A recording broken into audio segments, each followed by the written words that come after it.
বাংলাদেশে নির্বাচন হবেই, কোনো ষড়যন্ত্র করে তা আটকে রাখা যাবে না। প্রয়োজনে রাজপথে আন্দোলন সংগ্রাম করে নির্বাচন আদায় করব। বিএনপির কেন্দ্রীয় নির্বাহী কমিটির স্বেচ্ছাসেবক বিষয়ক সম্পাদক মীর শরফত আলী সপু এমন হুঁশিয়ারি দিয়েছেন। ১৬ জুলাই বুধবার মুন্সিগঞ্জের শ্রীনগরে বিএনপির ভারপ্রাপ্ত চেয়ারম্যান তারেক রহমানের বিরুদ্ধে অপপ্রচারের প্রতিবাদে আয়োজিত বিক্ষোভ মিছিল শেষে সাংবাদিকদের সঙ্গে আলাপকালে তিনি এসব কথা বলেন।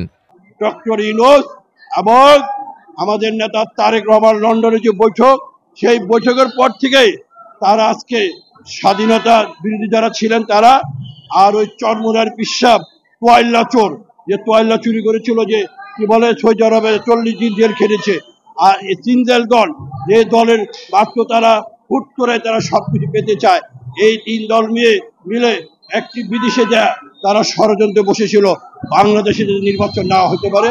সেই জন্য আমি তাদের হুঁশিয়ার করে দিতে চাই, বাংলাদেশে নির্বাচন হবে, বিএনপির বিরুদ্ধে ষড়যন্ত্র করে কোনো লাভ হবে না।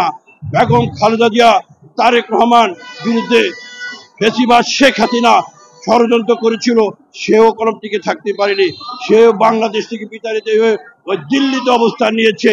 বিএনপির নেতা কর্মীরা বাংলাদেশের রাজপথে আছে, বাংলাদেশে আছে, বাংলাদেশেই থাকবো, কারণ জাতীয়তাবাদী শক্তি হলো বাংলাদেশের প্রতীক, এই প্রতীককে কখনো কেউ ধ্বংস করতে পারবে না।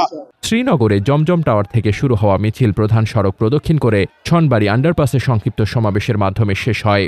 মিছিলে নেতৃত্ব দেন মুন্সিগঞ্জ জেলা বিএনপির আহ্বায়ক সদস্য আওলাদ হোসেন উজ্জ্বল, তাজুল ইসলাম, রফিকুল ইসলাম রজন, ইদ্রিস আলী, কাজী শামীম ইমাম সাচু, জসিম মোল্লা, শ্রমিক দলের সভাপতি শফিক মোড়ল, সাধারণ সম্পাদক শফিক ভূঁইয়া, যুবদল নেতা মাসুদ রানা, নাইম লস্কর, আসিফুল ইসলাম অভি, জেলা নারী ও শিশু অধিকার ফোরামের সাংগঠনিক সম্পাদক মাহমুদ হাসান ফাহাদ, শামসুল ইসলাম সহ প্রায় ৩,০০০ নেতাকর্মী।